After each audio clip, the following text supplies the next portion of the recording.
Avant que les hits ne fassent vibrer les clubs, il y a quelqu'un de très important dans la chaîne de l'industrie, j'ai nommé le beatmaker. Je m'appelle Léa, vous êtes sur LM Talk et aujourd'hui on parle d'un sujet lié à l'industrie musicale en 1 minute.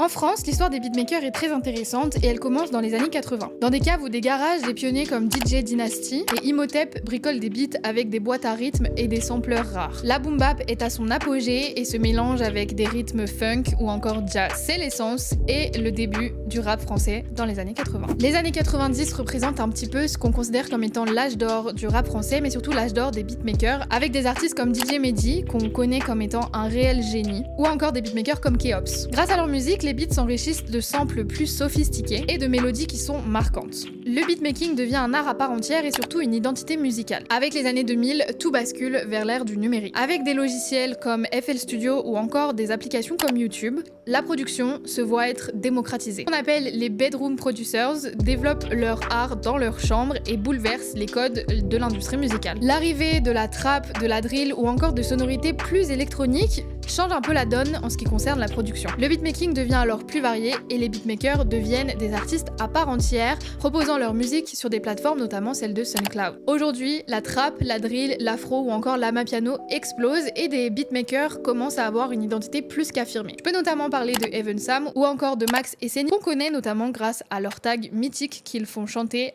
aux artistes avec qui ils collaborent. Le beatmaker n'est plus ce cliché de l'artiste dans l'ombre au coin du studio, mais devient une réelle personnalité publique, créateur majeur de la scène musicale. Des MPC aux millions du stream, le beatmaking a su faire du bruit au fur et à mesure des années. Et ce n'est que le début. Alors à ton avis, qu'est-ce que le beatmaking va devenir dans le futur? Quelles seront les évolutions liées à cette partie de l'industrie musicale? Je te laisse me le dire en commentaire et je te retrouve dans une prochaine vidéo où on parlera d'un autre sujet lié à l'industrie musicale.